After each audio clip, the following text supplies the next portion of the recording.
ओम शांति। संपूर्ण मूर्त बनने के चार स्तंभ। संपूर्ण मूर्त बनने के चार स्तंभ। बच्चे के सदा स्नेही, सहयोगी, सर्वशक्तियों में समान बनने वाले, सर्व सिद्धियों की प्राप्ति कराने वाले और प्रत्यक्ष फल देने वाले बाबा बोले। 23-1-73 की ये मुरली है। बाबा कहते हैं कि बच्चों के सदा स्नेही, सहयोगी, सर्व शक्तियों में समान बनाने वाले, सर्व सिद्धियों को प्राप्ति कराने वाले और प्रत्यक्ष फल देने वाले बाबा बोले, सभी अपने को संपूर्ण बनाने के पुरुषार्थ में चल रहे हो। बाबा पूछते हैं, संपूर्ण मूर्त बनने के लिए मुख्य 4 विशेषताएं धारण करनी है, जिससे सहज ही संपूर्ण मूर्त बन सकते हैं। जैसे औरों को योग की स्थिति में सदा एक ही रस स्थिति में स्थित होने के लिए 4 मुख्य नियम है, स्तंभ के रूप में दिखाते हो व बताते हो, ऐसे ही सदा संपूर्ण मूर्त बनने के लिए यह 4 विशेषताएं स्तंभ के रूप में हैं। वह कौन सी है? पहला ज्ञान मूर्त, दूसरा गुण मूर्त, तीसरा महादानी मूर्त, चौथा याद मूर्त अर्थात तपस्वी मूर्त। यह चारों ही विशेषताएं अपने में लाने से संपूर्ण स्थिति बना सकते हो। अब यह देखो कि अपने मूर्त में यह चारों ही विशेषताएं प्रत्यक्ष रूप में अनुभव होती हैं, वह अन्य आत्माओं को भी दिखाई देती है। ज्ञान मूर्त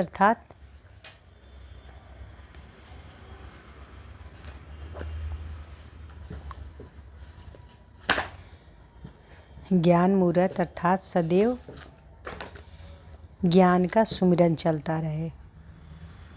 ज्ञान मूर्त अर्थात सदैव बुद्धि में ज्ञान का सुमिरन चलता रहे। कौन कौन सी बाबा विशेषता बताएं? सदा संपूर्ण मूर्त बनने के लिए 4 विशेषताएं। पहला ज्ञान मूर्त, दूसरा गुण मूर्त, तीसरा महादानी मूर्त, चौथा याद मूर्त अर्थात तपस्वी मूर्त। तो ज्ञान मूर्त अर्थात सदैव बुद्धि में ज्ञान का सुमिरन चलता रहे, सदैव वाणी में ज्ञान के ही बोल वर्णन करते रहे, हर कर्म द्वारा ज्ञान स्वरूप अर्थात मास्टर नॉलेज फुल और मास्टर सर्वशक्तिमान, इन मुख्य स्वरूपों का साक्षात्कार हो, उनको कहा जाता है ज्ञान मूर्त। इस प्रकार से मन, वाणी और कर्म द्वारा गुण मूर्त, महादानी मूर्त और याद अर्थात तपस्या मूर्त प्रत्यक्ष रूप में दिखाई दे। जैसे लौकिक पढ़ाई में 3 मास, 6 मास, 9 मास का इम्तिहान लेते हैं, जिससे हर एक को अपनी पढ़ाई का मालूम पड़ जाता है, ऐसे ईश्वरीय पढ़ाई का अब काफ़ी समय बीत चुका है, इसलिए यह विशेष मास याद की यात्रा है। याद की यात्रा में रह अपनी चेकिंग करने के लिए अर्थात स्वयं अपना शिक्षक बन, साक्षी बन, अपना पेपर ले देखने के लिए दिया हुआ है।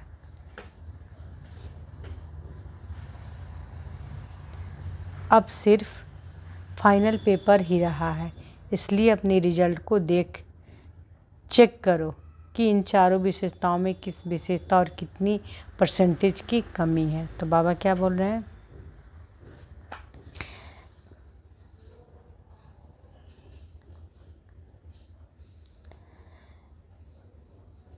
कि ज्ञान मूर्त अर्थात सदैव बुद्धि में ज्ञान का सुमिरन चलता रहे, सदैव वाणी में ज्ञान से ही बोल वर्णन करते रहे, ज्ञान के ही बोल वर्णन करते रहे, हर कर्म द्वारा ज्ञान स्वरूप अर्थात मास्टर नॉलेजफुल और मास्टर सर्वशक्तिमान, इन मुख्य स्वरूपों का साक्षात्कार हो, उसको कहा जाता है ज्ञान मूर्त।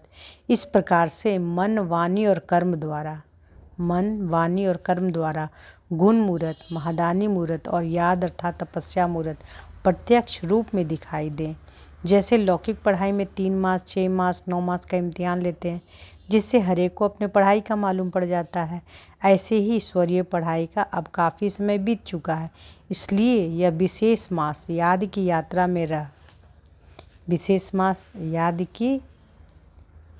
में अपनी चेकिंग करने के लिए अर्थात स्वयं अपना शिक्षक बन, साक्षी बन, अपना पेपर ले देखने के लिए दिया हुआ है।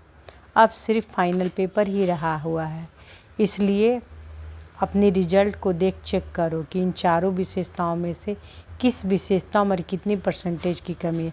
क्या फाइनल पेपर में संपूर्ण पास होने के योग्य सर्व योग्यताएं हैं? यह मास बाबा क्या करें, क्या फाइनल पेपर में संपूर्ण पास होने के लिए योग्य सर्व योग्यताएँ हैं? यह मास परिणाम देखने का है। परसेंटेज अगर कम है तो संपूर्ण स्टेज कैसे पा सकेंगे? इसलिए अपनी कमी को जानकर उसे भरने का तीव्र पुरुषार्थ करो। अब यह थोड़ा सा समय फिर भी ड्रामा अनुसार पुरुषार्थ के लिए मिला हुआ है, लेकिन फाइनल पेपर होने के पहले आने को संपूर्ण बनना है। अपना रिजल्ट देखा है? जैसे इन मास में चारों ओर याद की यात्रा का उमंग और उत्साह चल रहा है। इसका रिजल्ट क्या समझते हो? कितने मार्क्स देंगे? भले हर एक को अपना अपना तो है, फिर भी चारों ओर के वातावरण, वायुमंडल व पुरुषार्थ की उमंग और उत्साह के रिजल्ट में कितने मार्क्स कहेंगे? टोटल पूछते हैं। सभी के पुरुषार्थ का प्रभाव मधुबन तक पहुंचता है ना? क्या त्रिकालदर्शी नहीं हो? अपने समीप परिवार के आत्माओं के पुरुषार्थ के त्रिकालदर्शी नहीं हो क्या? क्या भविष्य के ही त्रिकालदर्शी हो, वर्तमान के नहीं हो? वाइब्रेशंस से और वायुमंडल से परख नहीं सकते हो? बाबा कहते हैं वाइब्रेशंस और वायुमंडल से परख नहीं सकते हो। जब साइंस वाले पृथ्वी से स्पेस में जाने वाले की हर गति और हर विधि को जान सकते हैं, तो क्या याद के बल से आप अपने श्रेष्ठ पुरुषार्थ की गति, याद के बल से अपने श्रेष्ठ पुरुषार्थ की गति और विधि को नहीं जान सकते हो? लास्ट में जानेंगे जब आवश्यकता नहीं होगी। बाबा कह रहे लास्ट में जानेंगे जब आवश्यकता नहीं होगी। अभी से यह जानने का अभ्यास होना चाहिए। कैचिंग पावर चाहिए। जैसे साइंस दूर की आवाज़ को कैच कर चारों ओर सुना सकती, तो आप लोग भी शुद्ध वाइब्रेशन, शुद्ध वृत्तियों व शुद्ध वायुमंडल को कैच नहीं कर सकती हो? यह कैचिंग पावर प्रत्यक्ष रूप में अनुभव होगी। जैसे आजकल दूर से सीन टेलीविज़न द्वारा स्पष्ट दिखाई देते हैं, वैसे दिव्य बुद्धि बनने से, सिर्फ एक याद के शुद्ध संकल्प में स्थित रहने से आप सभी को भी एक दूसरे की स्थिति व पुरुषार्थ की गतिविधि ऐसे स्पष्ट दिखाई देगी। यह साइंस भी कहाँ से निकली? साइलेंस की शक्ति से ही साइंस निकली। साइंस आप लोगों की वास्तविक स्थिति और संपूर्ण स्टेज को समझाने के लिए एक साधन निकला है, क्योंकि सूक्ष्म शक्ति को जानने के लिए तमोगुनी बुद्धि वालों के लिए कोई स्थूल साधन चाहिए। क्योंकि सूक्ष्म शक्ति को जानने के लिए तमोगुनी बुद्धि वालों के लिए कोई स्थूल साधन चाहिए। जिस श्रेष्ठ आत्मा में ये चारों ही विशेषताएं संपूर्ण परसेंटेज में हैं, अर्थात जिसको 100% कहते हैं, इमर्ज रूप में होगी, ऐसी आत्मा में सर्व सिद्धियों की प्राप्ति दिखाई देगी। यह सिद्धि अपने प्रेजेंट समय के पुरुषार्थ में दिखाई देती है? बाबा पूछते हैं। कुछ परसेंटेज में भी दिखाई देती है या स्टेज अभी दूर है? कुछ समीप दिखाई देती है? बाबा कहते हैं यूँ तो इस मास की रिजल्ट चारों ओर की बहुत अच्छी रही, अब आगे क्या करेंगे? याद की यात्रा में रहने से कोई नया क्लास प्रैक्टिकल में लाने के लिए इमर्ज हुए। जैसे चारों ओर संगठन के रूप में याद का बल अपने में भरने का पुरुषार्थ किया है, वैसे अब फिर आने वाले यह 2 मास विशेष बुलंद आवाज़ से चारों ओर बाप को प्रत्यक्ष करने के नगाड़े बजाने हैं। जिन नगाड़ों की आवाज़ को सुनकर सोई हुई आत्माएं जाग जाएं। चारों ओर यह आवाज़ कौन सा है और इस समय कैसा श्रेष्ठ कर्तव्य चल रहा है? हर एक आत्मा अपना श्रेष्ठ भाग्य अभी बना सकती है ना? हर एक आत्मा अपना श्रेष्ठ भाग्य अब ही बना सकती है। ऐसे ही चारों ओर भिन्न भिन्न युक्तियों से, भिन्न भिन्न प्रोग्राम से बाप की पहचान का नगाड़ा बजाओ।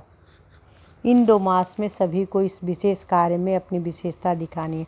जैसे याद की यात्रा में हर एक ने अपने पुरुषार्थ प्रमाण रेस में आगे बढ़ते रहने का पुरुषार्थ किया, वैसे अब इस 2 मास के अंदर बाप को प्रत्यक्ष करने के नए नए प्लान्स प्रैक्टिकल में लाने की रेस करो, फिर रिजल्ट सुनाएंगे। इस रेस में फर्स्ट, सेकंड और थर्ड प्राइज लेने वाले कौन कौन निमित्त बने?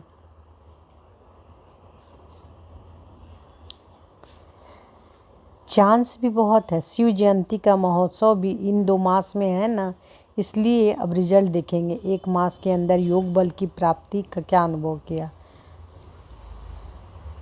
अब योग बल द्वारा आत्माओं को जगाने का कर्तव्य करो और सबूत दिखाओ। जैसे बाप दादा से भी पुरुषार्थ का प्रत्यक्ष फल प्राप्त होता है, वैसे रिटर्न में प्रत्यक्ष फल दिखाओ और सर्वशक्तिवान बाप की पालना का प्रत्यक्ष स्वरूप दिखाओ। साकार रूप द्वारा भी बहुत पालना ली और अव्यक्त रूप द्वारा भी पालना ली। अब अन्य आत्माओं को ज्ञान की पालना करके उनको भी बाप के सम्मुख लाओ और बाप के समीप लाओ। तो बाबा क्या कह रहे कि अब अन्य आत्माओं को भी ज्ञान की पालना करके उनको भी बाप के सम्मुख लाओ और बाप के समीप लाओ। ड्रामा में अब यह जो समय चल रहा अथवा अभी का जो यह वर्ष चल रहा है, इसमें बहुत अनोखी बातें देखेंगे। इसके लिए आरंभ में विशेष याद का बल भरने का चांस मिला है। अब बहुत जल्दी नए नए नज़ारे और नई नई बातें सुनेंगे और देखेंगे। इसके लिए अव्यक्त स्थिति और अव्यक्त मिलन का विशेष अनुभव करना है, जो किसी भी समय मिलन द्वारा बुद्धि बल से अपने पुरुषार्थ व विश्व सेवा के सर्व कार्य में सफलता मूर्त बन सको। अब अव्यक्त मिलन का अनुभव किया, जिस समय चाहो या जिस परिस्थिति में चाहो उसमें उस रूप में मिलन मनाने का अनुभव कर सकते हो। क्या यह प्रैक्टिस हो गई, बाबा पूछते हैं। क्या बाबा पूछ रहे हैं कि जिस समय चाहो या जिस परिस्थिति में चाहो उस समय उस रूप में मिलन मनाने का अनुभव कर सकते हो। क्या यह प्रैक्टिस हो गई। जब थोड़ी सी प्रैक्टिस की है तो उसको बढ़ा सकते हो। बाबा कहते हैं जब थोड़ी सी प्रैक्टिस की हो तो उसको बढ़ा सकते हो ना। तरीका तो सभी को आ गया है। यह तो बहुत सहज तरीका है, जिससे जिस देश में जिस रूप में मिलना चाहते हो वैसा अपना वेश बना लो। क्या बाबा बोले, जिससे जिस देश में जिस रूप में मिलना चाहते हो वैसा अपना वेश बना लो, है ना।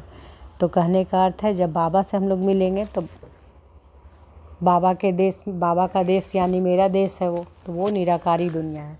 तो निराकारी अवस्था में ना अशरीरी होकर ना बाबा से मिल सकते हैं। तो बाबा कहते हैं जिससे जिस देश में जिस रूप में मिलना चाहते हो वैसा अपना वेश बना लो। अगर अपना वेश बना लिया तो उस वेश में और उस देश में पहुंच ही जाएंगे और उस देश के वासी बाप से अनेक रूप से मिलन मना सकेंगे। सिर्फ उस देश के समान वेश धारण करो, अर्थात स्थूल वेश और स्थूल शरीर की स्मृति से पूरे सूक्ष्म शरीर अर्थात सूक्ष्म देश के वेशधारी बनो, है ना। अगर सूक्ष्म वतन में जाना है तो फिर सूक्ष्म वतन में क्या होगा, अपने सूक्ष्म शरीर में सूक्ष्म देश के वेशधारी बनो। क्या बहुरूपी नहीं हो, बाबा कहते हैं क्या बहुरूपी नहीं हो, क्या वेश धारण करना नहीं आता। जैसे आजकल की दुनिया में जैसा करता है वैसा वेश धारण कर लेते हैं, वैसे आप भी बहुरूपी हो। बाबा कह रहे वैसे आप भी बहुरूपी हो। तो जिस समय जैसा कर्म करना चाहते हो क्या वैसा वेश धारण नहीं कर सकते। अभी अभी साकारी, अभी अभी आकारी। जैसे स्थूल वस्त्र अभी अभी साकार में, अभी अभी आकारी। जैसे स्थूल वस्त्र सहज बदल सकते हो, तो क्या अपनी बुद्धि द्वारा अपने सूक्ष्म शरीर को धारण नहीं कर सकते हो। सिर्फ बहुरूपी बन जाओ तो सर्व स्वरूपों के सुखों का अनुभव कर सकेंगे। बहुत सहज है, अपना ही तो स्वरूप है। कोई नकली रूप किसी दूसरे को थोड़े ही धारण करते हो, है ना। अपना ही रूप न धारण करते हैं। बाबा कहते हैं कि अपना ही तो स्वरूप है, कोई नकली रूप किसी दूसरे का थोड़े ही धारण करते हो। दूसरे के वस्त्र ऊपर नीचे हो सकते हैं, फिट हो या ना हो, लेकिन अपने वस्त्रों तो सहज ही धारण हो सकते हैं। तो यह अपना ही तो रूप है, सहज है ना। रामानुसार यह विशेष अभ्यास भी कोई रहस्य से नूंधा हुआ है। कौन सा रहस्य भरा हुआ है, टच होता है। बाबा कहते हैं टच होता है। जो भी सभी बोल रहे हैं सभी यथार्थ हैं, क्योंकि अब यथार्थ स्थिति में स्थित हो ना। तो बाबा क्या कर रहे हैं कि जो भी सभी बोल रहे हैं सभी यथार्थ हैं, क्योंकि अब यथार्थ स्थिति में स्थित हो। व्यर्थ स्थिति तो नहीं है, समर्थ शक्ति स्वरूप की स्थिति है ना। अब ड्रामा की रील जल्दी जल्दी परिवर्तित होनी है। जो अब वर्तमान समय चल रहा है, यह सभी बातें परिवर्तन होनी है। व्यक्त द्वारा अव्यक्त मिलन, यह सभी तीव्र परिवर्तन होने हैं। इस कारण अव्यक्त मिलन का विशेष अनुभव विशेष रूप से कराया है और आगे भी अव्यक्त स्थिति द्वारा अव्यक्त मिलन के विचित्र अनुभव करेंगे। इस वर्ष को अव्यक्त मिलन द्वारा विशेष शक्तियों की प्राप्ति का वरदान मिला हुआ है। इसलिए ऐसे नहीं समझना कि यह मास समाप्त हुआ, लेकिन इसी अभ्यास को और इसी अनुभव को जो लगातार आगे आगे बढ़ाते रहेंगे, उनको बहुत नए नए अनुभव होते रहेंगे। समझा? ऐसे सर्वगुणों में अपने को संपन्न बनाने वाले, अपने संकल्प वाणी कर्म द्वारा सर्व विशेषताएं प्रत्यक्ष करने वाले, बाप दादा के दिव्य पालना का प्रत्यक्ष फल दिखाने वाले, बाप के सदा स्नेही, सदा सहयोगी, सर्व शक्तियों में समान बनने वाले और सर्व सिद्धियों को प्राप्त करने वाली श्रेष्ठ आत्माओं एवं तीव्र पुरुषार्थी आत्माओं को बाप दादा का याद, प्यार और नमस्ते। तो इस मुरली का ज्ञान बिंदु क्या था? ईश्वरीय पढ़ाई का अब काफ़ी समय बीत चुका है, इसलिए याद की यात्रा में रह अपनी चेकिंग करने के लिए, अर्थात स्वयं अपना ही शिक्षक बन, साक्षी बन अपना पेपर लेना है। संपूर्ण मूर्त बनने के 4 स्तंभ।